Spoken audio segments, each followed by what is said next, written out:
Halo guys, balik lagi bersama dengan Red Deer Manhwa. Kali ini Mimin akan melanjutkan komik yang menceritakan tentang perjuangan seorang laki-laki yang berubah menjadi ayah tak tertandingi. Dan apabila kalian masih bingung dengan alur ceritanya, kalian bisa cek deskripsi atau langsung saja menuju playlist yang ada di channel ini untuk memulainya dari part 1. Tanpa basa-basi lebih lama lagi, mari kita lanjut ke part 18. Cerita dimulai. Scene beralih di kediaman MC kita. Terlihat pagi hari saat ayam berkokok, anak-anak MC bangun dari tidurnya dan mulai melakukan aktivitasnya seperti biasa. Dan di dapur Mbok Pengasuh juga melakukan aktivitasnya serta mengawasi anak-anak MC. Mbok Pengasuh yang melihat aktivitas anak-anak MC kita berkata, "Semalam aku tidak bisa pulang gara-gara kalian begitu terus. Jangan mau diperbudak Akademi Naga.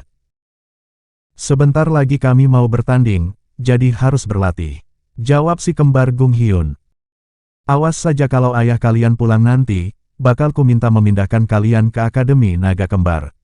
Di sana banyak anak-anak prajurit tingkat 1, jadi kalian takkan diolok-olok," ujar Mbok Pengasuh. "Bohong, masuk akademi itu juga kan? Kami tidak bisa ke sana karena ada bohong." "Betul, saut anak-anak MC. "Memang kenapa? Bukannya kalian teman Bon?" tanya Mbok Pengasuh. Kemudian anak-anak MC kita berkata, "Bibi belum tahu toh, Bon sering jahat pada kami dan selalu menuduh mencuri ibunya." "Iya, dia jahat banget pada kami." "Serius Bon begitu pada kalian?" tanya kembali Mbok Pengasuh. "Iya, dia membenci kami," saut anak-anak MC. Kemudian Mbok Pengasuh berkata, "Tidak mungkin ah. Bon cuma belum paham saja karena masih kecil, kalian pasti bisa rukun, kok." "Bagaimanapun begitulah faktanya, soalnya Bibi cuma menemuinya malam hari, sedangkan seharian bersama kami. Makanya kami biasa mengalah dari dia waktu berkelahi karena sungkan," jawab Gung Hyung dan Gung Myung. Kemudian Mbok Pengasuh berdiri mendekat untuk memeluk anak-anak MC dan berkata, "Nanti ku beritahu Bon, jadi jangan sampai membencinya ya." "Ya iyalah, Bon kan anakmu." "Iya, Bon juga keluarga kami," saut Gung Hyun dan Gung Myung. Mendengar hal itu Mbok Pengasuh berpikir dalam hatinya, "Aku memang biasa cuek-cuek aja sih. Tapi jika Noh tidak turut menafkahi keluargaku, hidupku bakal lebih susah." Kemudian Mbok Pengasuh berkata kepada anak-anak MC, "Aku senang kalian menganggap Bon begitu baik-baik dengannya ya." "Santai," saut anak-anak MC. "Hari ini kalian mau makan apa?" tanya Mbok Pengasuh. Itu yang selalu kami makan di ulang tahun." "Oh ya, aku setuju," jawab Gung Hyung dan Gung Myung. Sedangkan So Hyun berkata, "Aku makannya nanti malam saja, soalnya mau belajar abis pemanasan." "Sepagi ini, kenapa tidak belajar sepulang dari akademi saja?" tanya Mbok Pengasuh kepada So Hyun. Sambil melangkah pergi So Hyun berkata, "Katanya jika telat belajar sehari, sama saja menunda waktu 10 hari. Aku pun sependapat dengan prinsip itu. Sampai nanti," ujar So Hyun melangkah pergi.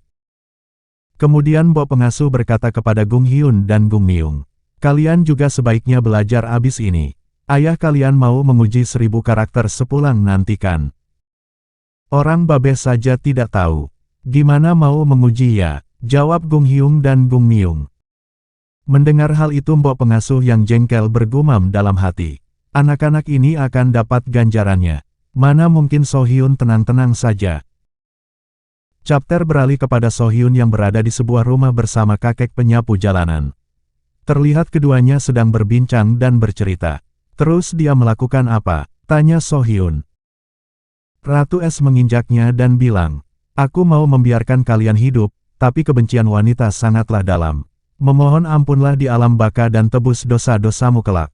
"Dad," seru kakek penyapu jalanan yang sedang bercerita. "Wah, Ratu Es sadis sekali," saut So Hyun. Kemudian kakek penyapu jalanan berkata, "Seperti katanya, tiada ampun bagi pendosa besar. Aku ingin sekali bisa menemuinya. Kira-kira bisa tidak ya?" tanya So Hyun yang antusias. Di umur yang ke-40 dia mengejutkan dunia dengan pensiun, bahkan membilas tangannya di baskom emas. Kalau memang ingin menemuinya, bisa saja sih. Dia tinggal di Istana Es, jadi cobalah ke sana dulu. Jawab kakek penyapu jalan. Sekedar pemberitahuan, membilas tangan di baskom emas menandakan membuang masa lalu yang salah dan menjalani sisa hidup yang baru. Lanjut kepada So Hyun yang bertanya, Istana Es ada di mana? Kemudian kakek penyapu jalan berkata, Istana Es bukanlah tempat yang bisa kau capai kapanpun. Mula-mula kau harus melewati gunung surga yang sangat sulit dilalui. Wilayahnya ada di sisi barat China. Jadi kau harus bisa menguasai bahasa mereka juga. Aku bisa mempelajarinya. Belajar bahasa bukan hal yang sulit, saut So Hyun. Hehehehe, tentu saja kau bisa, kau punya otak yang encer. Tapi mau belajar dari mana? Aku tidak tahu bahasanya. Terus cara ke sana bagaimana? Setelah kau setingkatku, halangannya tidak terlalu banyak. Malahan aku pun pernah ke Istana Es karena diundang langsung olehnya. Jawab kakek penyapu jalan. Bohong banget, saut So Hyun kembali. Bohong dari mana? Apa kau kira aku ini cuma kakek yang pandai mengarang cerita seperti lainnya? Ujar kakek penyapu jalanan. Salah sendiri suka lebay, saut lagi So Hyun. Serius ini, kalau belum pernah kulihat langsung, bagaimana caraku bercerita sedetail ini? Beritahu kakek penyapu jalanan. Kemudian So Hyun kembali bertanya, terus bagaimana soal hubungan tiga kerajaan atau pertempuran Liu Bang dan Xiang Yu? Apa semua itu juga betul? Kakek tidak bohong. Kebohongan sering diucapkan oleh orang lemah. Memangnya kakek terlihat selemah itu apa? Padahal dulu pernah menguasai dunia loh. Jawab kakek penyapu jalanan. Kenapa mantan penguasa dunia malah menyapu jalan? Tanya So Hyun lagi. Sudah kubilang, aku menyadari arti hidup. Jawab lagi kakek penyapu jalanan.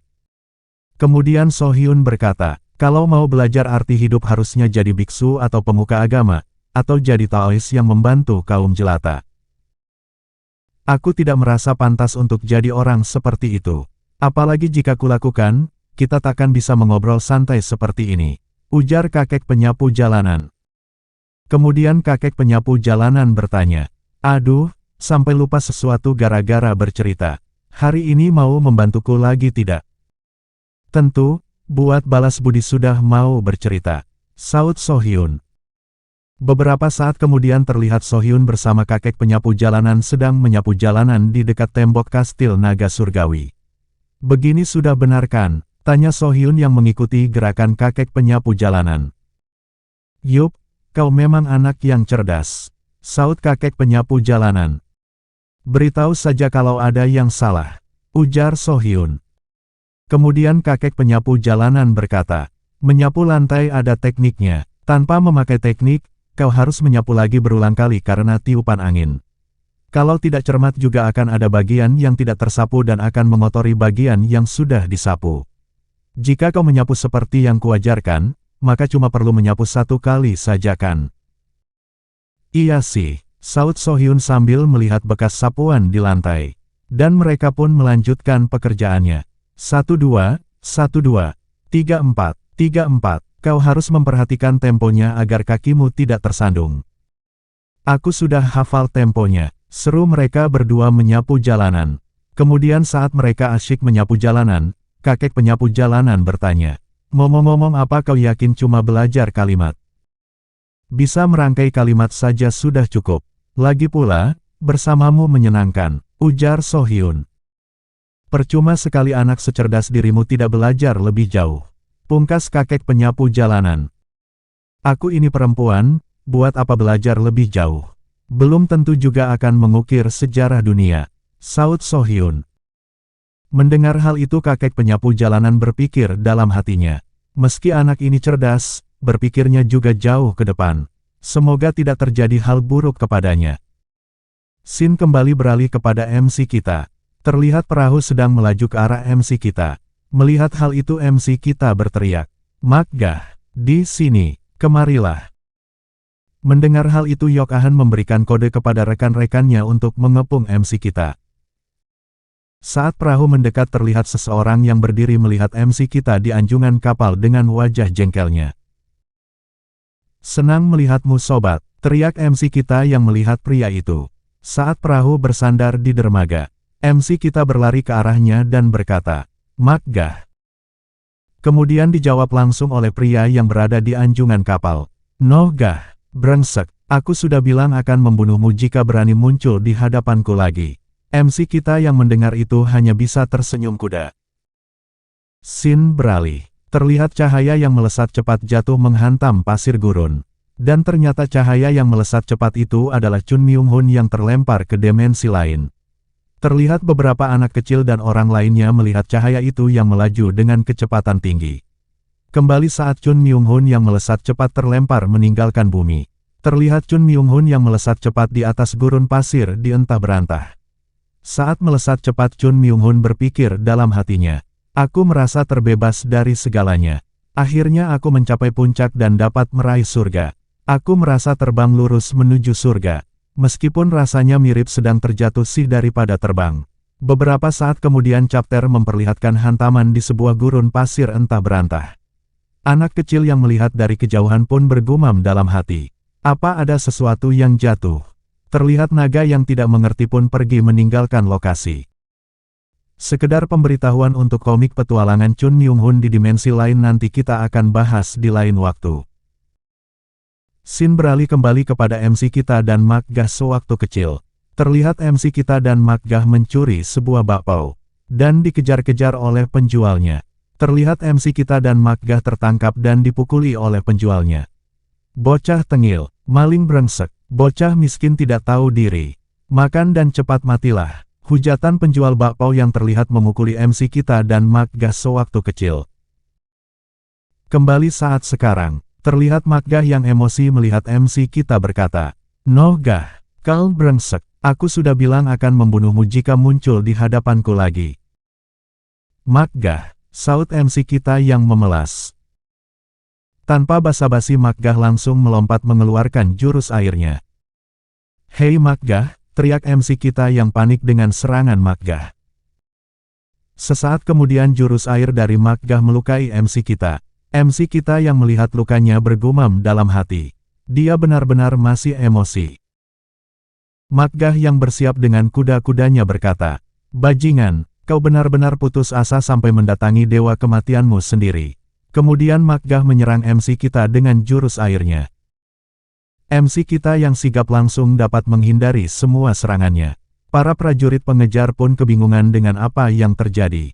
MC kita yang menghindari serangan, melangkah mundur kepada prajurit pengejar dan berkata, "Woi prajurit kalian sedang apa?"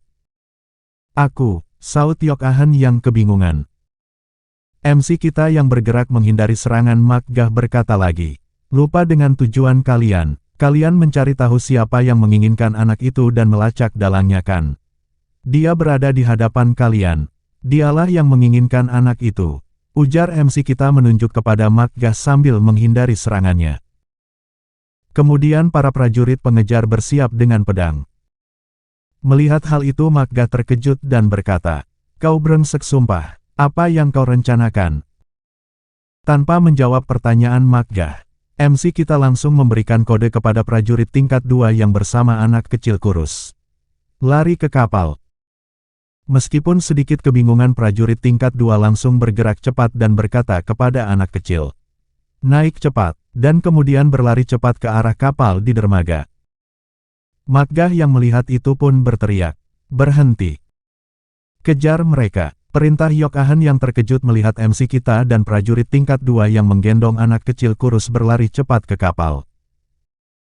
MC kita yang melihat prajurit tingkat 2 tertinggal berpikir dalam hatinya, "Kami hanya perlu naik ke kapal." Tapi sepertinya tidak sempat. Kemudian MC kita langsung melompat ke belakang ke arah prajurit tingkat 2 yang menggendong anak kecil kurus dan meraihnya yang kemudian langsung melempar mereka berdua masuk ke kapal. Melihat prajurit tingkat 2 yang menggendong anak kecil kurus melesat cepat ke arah kapal, Makgah hanya bisa menghujat, "Dasar bajingan gila." Saat prajurit tingkat 2 itu sudah mendarat di kapal, MC kita yang melihat itu pun bergumam dalam hati, "Bagus, sekarang tinggal." Dan sesaat kemudian MC kita bersiap untuk berlari masuk ke kapal. Melihat hal itu Makgah memberikan instruksi kepada para bawahannya di kapal dengan berkata, Jangan bengong, hentikan dia. Para awak kabin sudah siap dengan anak panahnya. Lalu Makgah berteriak kepada anak buahnya dengan berkata, "Tembak sekarang juga." Prajurit tingkat 2 terkejut saat MC kita berlari ke arah anak panah yang melesat. Dalam pelarian MC kita melihat anak panah yang melesat bergumam dalam hati. Panah memang melesat cepat, tapi tidak secepat mataku. Aku bisa membaca arahnya. Dengan sigap sambil berlari MC kita menghalau anak panah yang melesat maju kepadanya. Saat berlari MC kita merasakan sesuatu yang kemudian dia berpikir dalam hatinya. Inderaku mulai tumpul. Dan tiba-tiba terkejut dengan jurus tusukan tangan Makgah yang berselimut dengan air. MC kita dengan sigap menyadari itu dan kemudian melakukan rolling ke arah kapal. Dan kemudian melompat menggapai tiang kapal. Lalu berkata, "Aku adalah klien." Mendengar hal itu Makgah yang kesal berkata, "Bajingan keparat." Prajurit tingkat 2 yang juga melihat itu berkata, "Syukurlah." Makgah yang terlanjur kesal berteriak memberikan perintahnya. "Bunuh mereka, terus incar mereka." "Hei, ku bilang, aku klien kalian," saut MC kita yang masih nangkring di atas tiang kapal. "Tidak, selama belum menginjak kapal," jawab Makgah, yang bersiap dengan jurus airnya. "Itu," gumam Yok-ahan yang terkejut dengan jurus Makgah. MC kita yang melihat Makgah mengeluarkan jurusnya bergumam dalam hati. "Duh, masa harus menerima serangannya dulu biar agak tenang. Kelihatannya agak bahaya."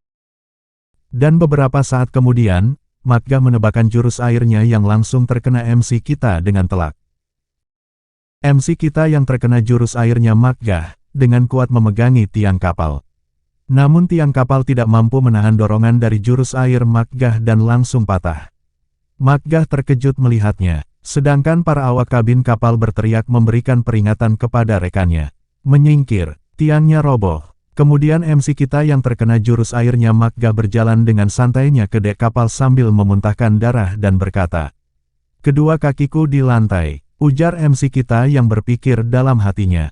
"Tapi tiangnya patah satu."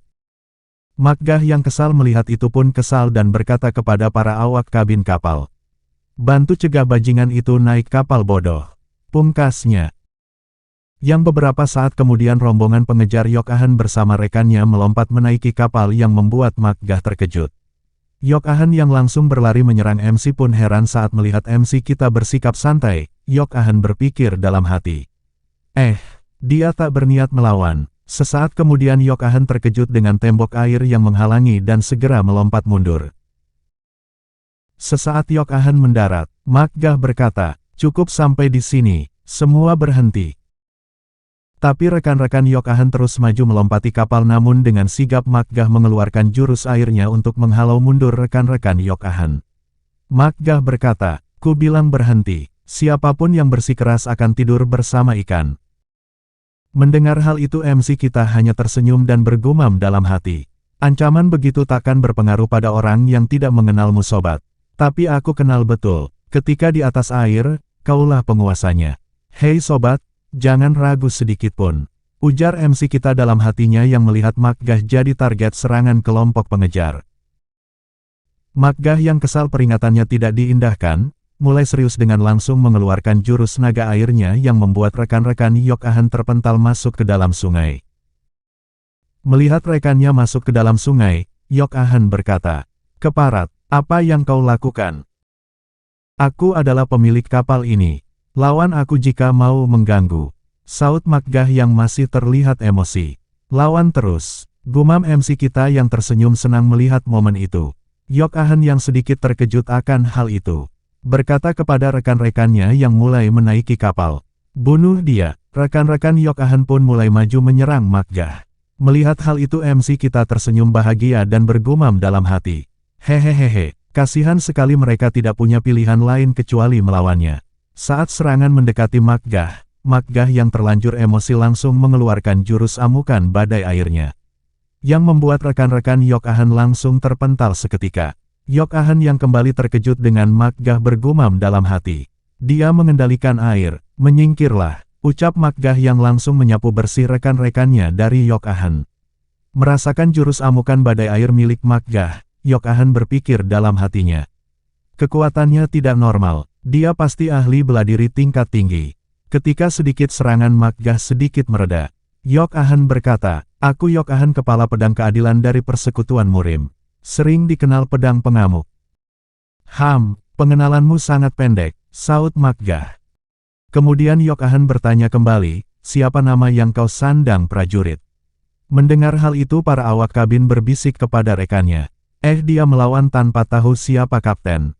Pantas saja berani. Yang lebih mengganggu adalah orang yang memaksakan diri naik ke kapal meskipun dia kenal kapten.